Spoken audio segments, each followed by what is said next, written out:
I want to try something a little different to start today. I want everyone listening to just hit pause on the modern world for a second. Hmm. If you're commuting, obviously, keep your eyes on the road, but let your mind drift away from the traffic and the emails and the notifications. I want you to try and project yourself back in time. And we don't mean that shiny white marble version of Rome you always see in the movies. Right, right. You know the one. Clean togas, British accents. Lots of philosophizing in these pristine colonnades. Yeah, we need to strip away that Hollywood veneer immediately because that isn't Rome. At least not the Rome we're talking about today. Exactly. We are dropping you into the sensory extremes of the real city. So it is autumn, the year is 82 BC, and the first thing that hits you isn't the architecture at all. No, It's the smell. it would have been absolutely overwhelming. You have to remember, Rome at this time isn't a planned city. It's a labyrinth. A completely claustrophobic labyrinth. Exactly. It's brick, it's wood, it's incredibly dense. You have the heat trapping the stench of a million bodies in a valley where the air just sits. Yeah. You have open sewers baking in the Mediterranean sun, Ah, wood smoke clinging to everything, and you have the tanneries, which are necessary for the economy but basically smell like concentrated urine because, well, that's what they use to process the hides. and then, layered on top of all of that, you have the rich elites wearing these heavy, cloying perfumes, Oils and perfumes, yeah. trying desperately to mask the rot of the city they rule. But in 82 BC, specifically in this autumn we're dropping you into, the sources tell us there is a new smell, Yeah. a very specific heavy scent hanging over the Forum Romanum. It's the coppery, metallic scent of coagulating human blood. And it's not just a waft. No, it's a fog. That is the setting for today's deep dive. We are standing in the Forum, the political heart of the known world. We're looking at the rostra. The speaker's platform. Right, this raised platform where politicians are supposed to give these soaring speeches about law and justice. But today, it's not being used for speeches. Not at all. In 82 BC, the rostra has been completely repurposed. It is decorated with the decapitated heads of Roman senators. Magistrates, equestrians. We aren't talking about foreign enemies here. Yeah. These are the literal elite of the society, the people who, weeks ago, were running the courts and leading the armies. The imagery is just gruesome. There are flies swarming the flesh. There are stray dogs fighting in the gutters below the platform. It is an open-air charnel house. Yeah. And the most terrifying part is that this isn't a barbarian invasion. This isn't Hannibal at the gates. This is Romans doing this to other Romans. And that really brings us to the core mission of this deep dive. We often look back at history and think of these people as just like us, just in funny clothes. Right. But we have to introduce this concept of the alien past. I was reading about this in our prep material, the alien past. It's the idea that we can't judge them by our metrics, right? Exactly. The ancients had a much higher tolerance for violence than we do. It was baked into their daily life. Animal sacrifice, gladiatorial combat, corporal punishment. Very casual brutality. But the crucial thing to understand is that even for them, even by the brutal standards of antiquity, what happened in 82 BC was viewed as a catastrophic nightmare. A complete rupture in reality. Yes, the central question we're grappling with today is how does a society function when the arbiter of truth is no longer the law, but the edge of a legionary sword? And we aren't just looking at a war here. We are looking at the trauma that actually killed the Roman Republic. We always hear about Julius Caesar crossing the Rubicon. Everyone knows that one. That's the famous death of the Republic moment. That's the movie scene. It's the famous moment, but I would argue it's the wrong moment. Thoroughly. Yeah. If you look at the structural damage, the Republic didn't die when Caesar crossed the Rubicon. It died here, in the blood of Sulla's civil war. So we're going to look at Lucius Cornelius Sulla, the butcher who convinced himself he was saving the state. And we're going to look at a 17-year-old kid named Julius Caesar, who was the victim in this scenario. A victim who learned arguably the absolute wrong lesson from all of this. Oh, without a doubt. So to understand how things got this bad, how we get to heads on spikes in the Forum and dogs in the gutters, we have to zoom out. We need the Google Earth view. Exactly. What was happening to Rome before the blood started flowing? Because this didn't just happen overnight. Societies don't just wake up one day and decide to decapitate their leadership. No, absolutely not. These are tectonic plates shifting over decades. Yeah. If you look at the macro view, Rome has just won the lottery, geopolitically speaking. They defeated Carthage? Defeated Carthage in the Punic Wars, conquered Greece and Macedon. They were the undisputed masters of the Mediterranean. Which sounds great on paper. Everyone loves winning. The treasury should be full. The people should be happy. Everyone loves winning, but the prize was poison. This Poison. massive influx of loot and, more importantly, millions of enslaved human beings completely destroyed the Roman middle-class economy. Because of the labor cost. Precisely. Suddenly, if you're a wealthy elite, you don't need to hire local farmers to work your land. You just buy thousands of slaves from the wars you just won. Free labor. Basically, the wealthy elites started buying up all the public land illegally, often, and creating these slave-run mega plantations called latifundia. So the traditional backbone of the Roman army, the land-owning citizen farmer, is getting squeezed out. He's getting crushed.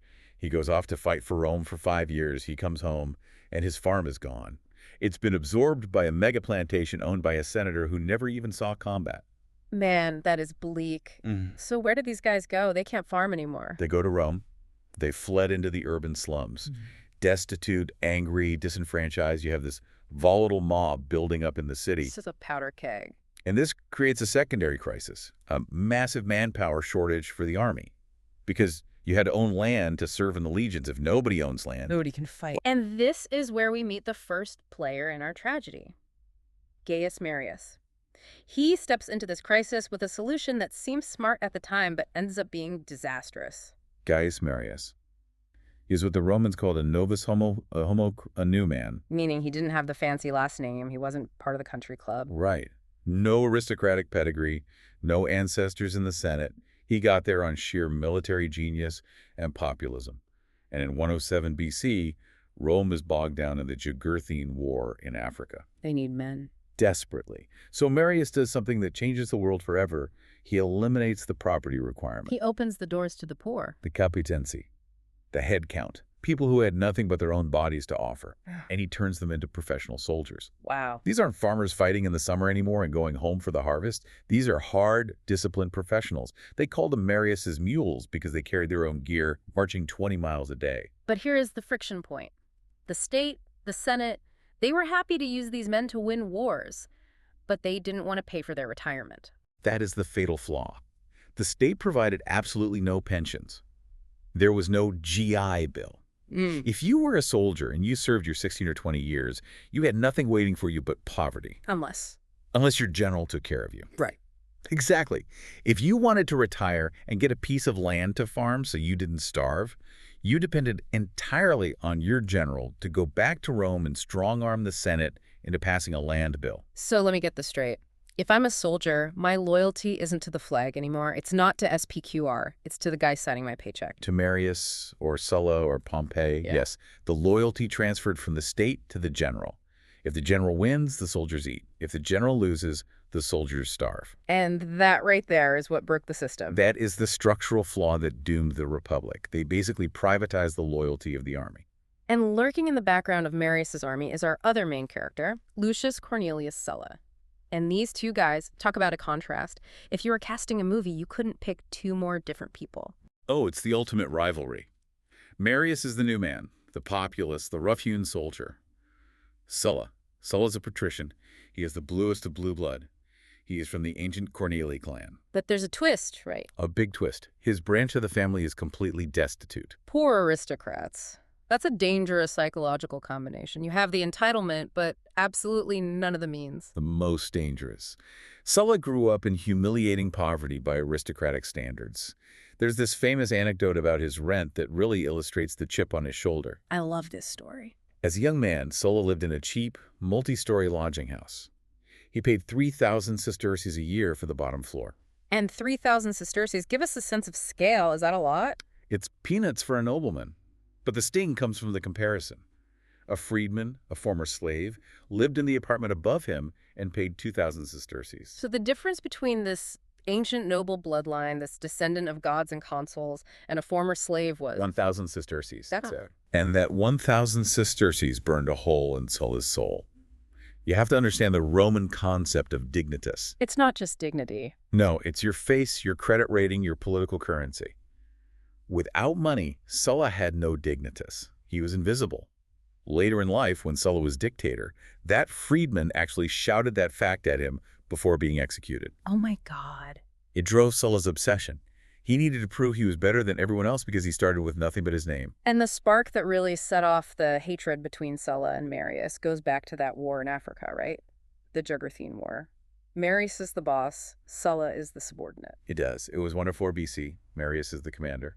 But Marius is a soldier, not a diplomat. The war ends not on the battlefield, but because Sulla pulls off this incredibly daring diplomatic mission. To capture the enemy king, Jugurtha. Yes, Sulla risks his life, negotiates the betrayal, captures the king, and ends the war. But Marius is the boss. He gets the triumph. He gets the parade. Technically, yes, but Sulla is petty. Very petty. He has a signet ring made, a custom ring depicting the surrender of Jugurtha to him, and he starts using it to seal all his official documents. That is such a passive-aggressive power move, just flashing the ring in front of his boss every time he signs a letter. Like, remember who actually won the war? And it enraged Marius. It was the beginning of a hatred that would eventually burn Rome to the ground. But before they turn on each other, they have to deal with the world falling apart. Right, because the 90s BC were not a fun time to be Roman. It's one crisis after another. You have the Germanic tribes, the Cimbri and the Teutones, migrating south. They wipe out 80,000 Romans at the Battle of Arausio. Oh, 80,000? It's a disaster on the scale of Vietnam in a single afternoon. Marius steps in and saves Rome, holding illegal consecutive consulships to do it. And then, just when that's settled, Rome's own allies turn on them. The social war? The Bellum Sociale. This is crucial to understand. The Italian allies, the people who provided half the troops for Rome's wars, wanted citizenship. And Rome said no. Emphatically no. So they rebelled. This was a civil war in all but name. These men were trained in Roman tactics, led by men who had fought alongside Romans. It was brutal. And this is where Sulla really makes his name as a commander, isn't it? Yes. Marius is getting old. He's sluggish. Sulla's on fire. He wins the grass crown at the siege of Nola. The grass crown, that's like the Medal of Honor of the ancient world. But rarer. Much rarer. It's given by the acclaim of the soldiers themselves to a commander who saved the entire legion. By the end of the social war, Sulla is the preeminent general in Rome. So Sulla is rising. He's the man of the hour. And then comes the big prize, 88 BC, the Mithridatic War. This is the catalyst for everything that follows. This is the breaking point. Yeah. In the east, King Mithridates VI of Pontus decides to challenge Rome. He orchestrates what we call the Asiatic Vespers. Which is just a chilling name. In one day, he coordinates the genocide of 80,000 Roman and Italian civilians living in Asia Minor. I really want to pause on that number. 80,000 civilians. That's staggering. That's an entire modern stadium full of people murdered in a single day. It was horrific. Shopkeepers, tax collectors, families. The shock in Rome was absolute, and Rome demands vengeance.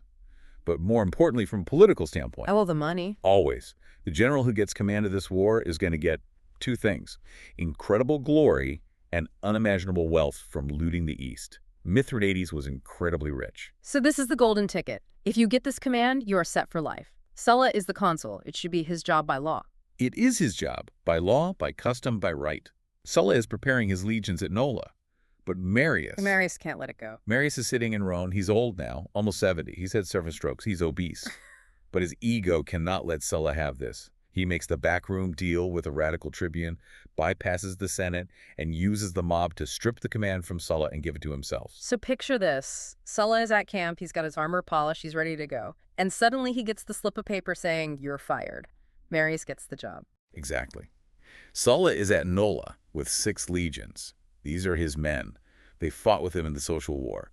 And he faces a dilemma. What are his options? He can surrender, hand over the army to Marius, lose everything, and likely be prosecuted or exiled. Or he can do the unthinkable. He can cross the Pomerium. The Pomerium.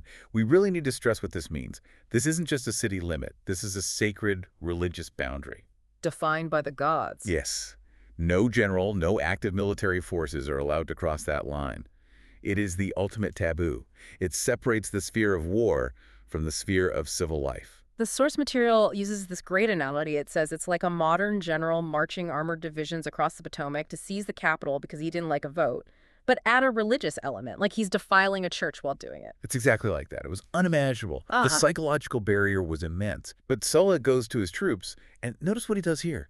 He doesn't give them a speech about the Constitution. He doesn't talk about the sanctity of the Senate. Or the rights of a consul. No, he talks about the wallet. He appeals directly to their greed. He tells them, if Marius takes his command, he's going to take his own troops to the east. Marius's troops will get the gold. Marius's troops will get the slaves. Yeah, and You will get nothing. You'll be discharged without a pension. And that's the Marian reform coming back to bite the Republic. The soldiers choose the general over the state. They stone Marius's envoys to death. They actually kill the messengers. And then Sulla marches on Rome. Wow. He conquers his own city. There's street fighting. The forum is on fire. Marius, caught completely off guard, flees to Africa. Sulla has done it. He has crossed the line. He has proven that the law is meaningless in the face of 6 legions. But he's in a weird spot, right? He's conquered Rome, but he still has a war to fight in the east against Mithridates. He can't sit on the throne forever. Right. Sulla reestablishes control, declares Marius an enemy of the state, passes some hasty laws, and then, because he is a Roman traditionalist at heart, ironically, he leaves. He takes his army to fight Mithridates. And the second he's gone, the pendulum swings back. Nature abhors a vacuum. Marius returns. And this isn't the hero Marius anymore. This isn't the savior of Rome. This is zombie Marius. It is a vengeful, embittered, dying old man. He returns with his ally Cinna, and they unleash the Marian terror. This is where the heads start appearing, right? Yes. For 5 days, they butcher Sulla's supporters. They hunt them down in their homes. They put the heads of the nobility on the rostra. Marius walks through the streets, and if he doesn't nod back to you and you greet him, his bodyguards kill you on the spot. That is the definition of tyranny, just arbitrary death. Marius dies shortly after, probably of a stroke, leaving Cinna in charge. But the damage is done. The precedent has been set. If you have the army, you can purge your enemies. So now we fast forward to 83 BC. Sulla has finished his business in the east. He's beaten Mithridates, or at least made a truce. He's coming back. And he knows what happened to his friends. He knows his property was destroyed, his family threatened. He is not happy. Understatement of the century. He returns with 1,600 ships. He lands in Italy, and it is on. This is the Civil War proper. And I want to use that Google Earth view again because the scale is massive. How many men are fighting? You have 100,000 men fighting across the Italian peninsula. It's not just a skirmish. The Capitol building, the Temple of Jupiter Optimus Maximus, burns down. Oh, wow. The Sibylline books, the sacred prophecies of Rome, are destroyed in the fire. To the average Roman, this must have felt like the apocalypse. The gods are leaving, the temples are burning. Exactly. It felt like the end of the world. And it all culminates in this one battle. The Battle of the Colline Gate, November 82 BC. This is literally right outside the walls of Rome. It's at the gate. Sulla is facing a coalition of Marian loyalists and Samnites. Now, the Samnites are important here. They are the indigenous Italians who have hated Rome for centuries. They see an opening. They see this civil war as their chance to finally destroy the oppressor. Their leader, Pontius Telesinus, is riding up and down the line screaming. He's not talking about politics. He's telling his men to burn the wolf's lair. Burn the wolf's lair. They aren't trying to win a dispute. They want to wipe Rome off the map entirely. It's a fight for survival. It's a meat grinder. It's a night battle, which is rare and terrifying. Panic, confusion, friendly fire. Sulla's wing is actually pushed back. Sulla himself is almost killed. But he pulls it out. His lieutenant, Crassus, who we'll know later for being incredibly rich and dying in a foolish war, breaks the enemy line. Sulla wins, the sun rises, and Sulla is the master of Rome. And here is where we see who Sulla really is. The battle is over. He has thousands of prisoners, and he decides to call a meeting of the Senate. This is the Villa Publica massacre. It is the most chilling moment in Sulla's career. He convenes the Senate in the Temple of Bologna. He starts giving a speech about the future of the state. Just a normal political speech. And while he's speaking calmly to the senators, his soldiers are systematically butchering 6,000 to 8,000 prisoners just outside the hearing range at the Villa Publica. So picture the scene. You're a senator. You're sitting there terrified. Sulla's talking about tax policy or whatever, and outside you hear the screams of 8,000 men being hacked to death. The noise must have been deafening. It had to be. And they are trembling. They think they're next. They think the soldiers are coming in for them. And Sulla just looks at them. He doesn't shout. He doesn't laugh. He says, "Listen to my words, conscript fathers, and do not mind the noise outside. It is merely a little matter of housekeeping." A little matter of housekeeping. That phrase, wait, he's saying this to the Senate. The people he's supposed to be saving. Yes. That's not just cruelty. That's a message that they are irrelevant. It was pure psychological warfare. He was establishing the new order. He's saying, I am the state, you exist because I allow it. Those screams outside, that's what happens when you cross me. He wanted them to know he was a monster. And once he established that, he systematized it. We moved from the battlefield to the bureaucracy of terror, the Right. prescriptions. The proscriptions. This is Sulla's invention. He has himself named dictator. Not for 6 months, which was the constitutional limit for emergencies, but dictator for making laws and settling the Constitution. An indefinite term. Indefinite. And to solve his problems, funding his army and eliminating opposition, he invents the list. The whiteboards in the forum. Every day, a list of names is published on whiteboards in the forum. If your name is on that board, you suffer capitis diminutio. You are stripped of all rights. You are a walking corpse. Anyone can kill you. In fact, if you kill a proscribed man, you get a reward. And the reward was huge. We looked at the math on this to try and understand the incentive. Right. 2 talents of silver per head. Right. Let's break that down. 2 talents is roughly 48,000 sesterces. Remember Sulla's rent? The 3,000 sesterces. You think they humiliated him? He paid 3,000 a year. He was humiliated over 1,000 sesterces difference. Now he is offering 48,000 sesterces for a single head. That is generational wealth for a common person. You could buy a farm, a business, slaves. You could change your family's destiny with one swing of a sword. Exactly. So you're turning the entire population into bounty hunters. You're weaponizing greed. It tore the social fabric apart entirely. Slaves killed their masters to get freedom and cash. Sons killed their fathers for the inheritance. And it wasn't just political enemies. It became about greed. There's a story about a man who wasn't political at all. He looked at the list, saw his name, and said, "Alas, my Alban estate has prescribed me." Meaning they didn't care about his politics, they just wanted his nice house. Exactly. Sulla used the blood money to pay his troops. It was a massive transfer of wealth from the dead elite to Sulla's veterans. And then there's Catiline. This guy, every time I read about him, he seems like a cartoon villain. Lucius Sergius Catilina. He's famous later for his own conspiracy against Cicero. But in 82 BC, he's a young Sullan henchman. He murdered his own brother before the proscriptions even started, just a domestic dispute. Oh, wow. Then, when the list came out, he went to Sulla and asked him to put his brother's name on the list retroactively to make the murder legal. That's just dark. It's using the state to cover up a personal crime. And then, just to show his loyalty, he killed another man, Marcus Marius, a relative of the old general. Yeah. He didn't just kill him. He tortured him at the tomb of the Lutati. He gouged his eyes out, broke his limbs, cut off his head, and then carried the severed head through the streets to Sulla in the Forum. Brutal. And the sources say he then went to a fountain to wash the blood off his hands before attending a sacrifice. This is the environment we are in.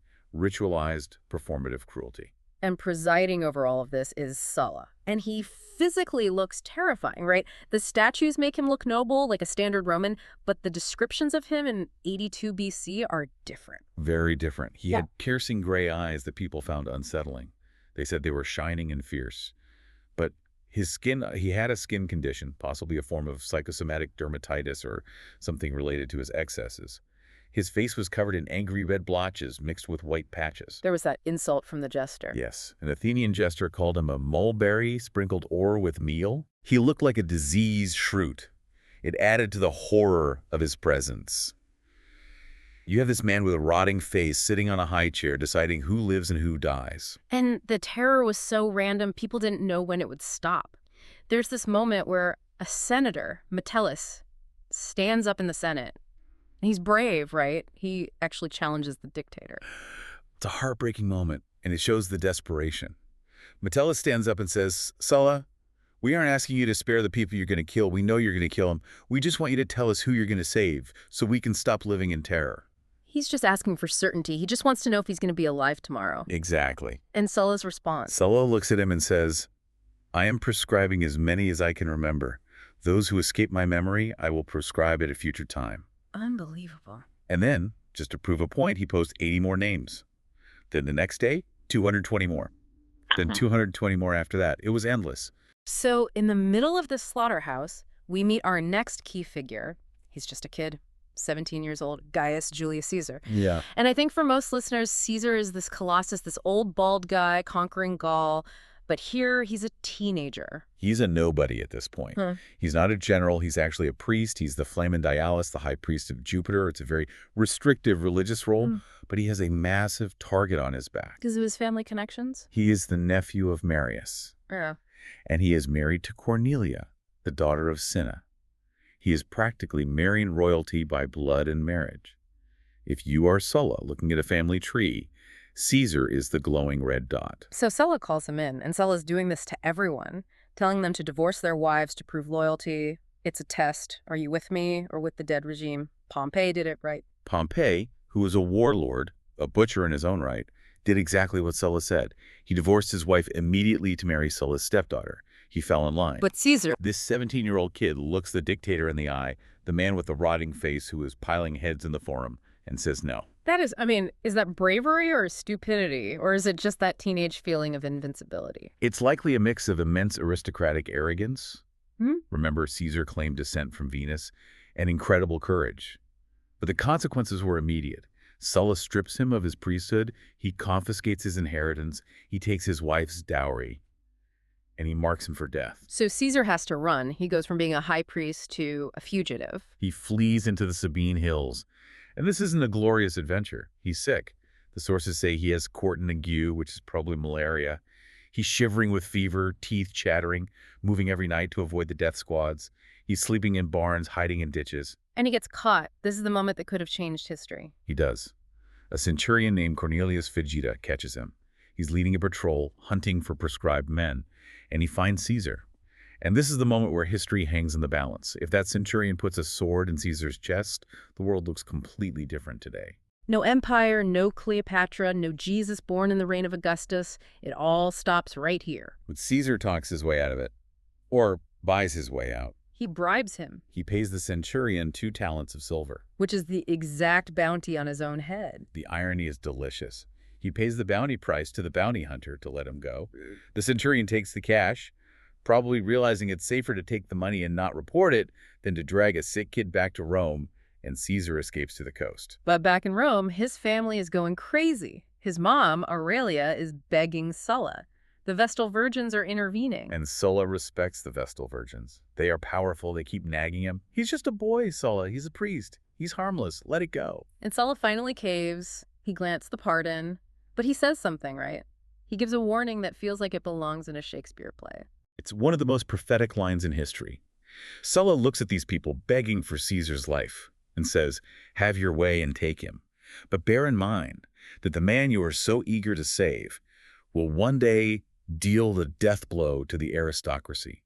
For in this Caesar, there is more than one Marius." There's more than one Marius. He saw the potential for destruction in that kid. He recognized the ambition. He recognized the ruthlessness. He saw himself and Marius in the boy. He knew that Caesar wasn't just a priest. He was a predator in training. So Caesar survives. Sulla finishes his purges. He reforms the courts. He packs the Senate with his friends. He cripples the tribunes. And then he does the weirdest thing imaginable. In 79 BC, he's at the height of his power. He is king in all but name. And he just quits. He abdicates. He lays down his powers. He dismisses his bodyguards, the lictors, and he walks home to the forum as a private citizen. That is the ultimate mic drop. It stunned the world. He just walked home. He dared anyone to touch him. And no one did. They were too terrified of his veterans, who were now settled on lands all over Italy. He retired to his country estate, wrote his memoirs, hung out with actors and musicians, and died a year later in his bed. The death is interesting, too. Some say he exploded in rage. There are conflicting accounts. Plutarch says he was eaten by lice, psoriasis, which is gruesome and probably symbolic of his moral corruption. But others say he had a massive hemorrhage while screaming at a corrupt official who owed the town money.